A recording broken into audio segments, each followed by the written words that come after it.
random review and how-to. Today we're going to talk about the Greenwood propane torch. Now this is traditionally used to kill the weeds on a patio, but it can also be used for the ice on your driveway. So I'm going to show you. You hook it up to your propane tank.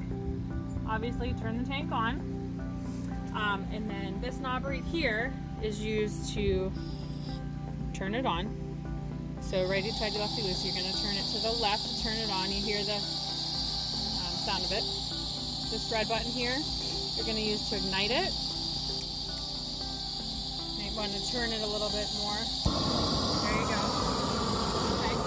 And then this silver lever here is to actually, once you get to the weeds,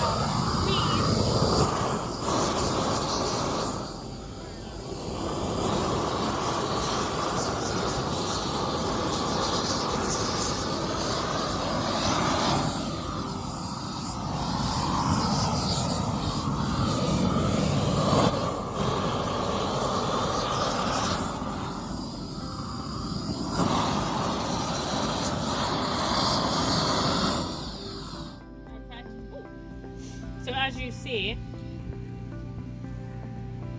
it's killing the weeds. Okay, now this gem was, we bought it from Harvard Freight, and we brought it for $27, but you can find it on Amazon as well, and there will be a link below. So thanks again for watching. Don't forget to click and subscribe, and we'll see you next time.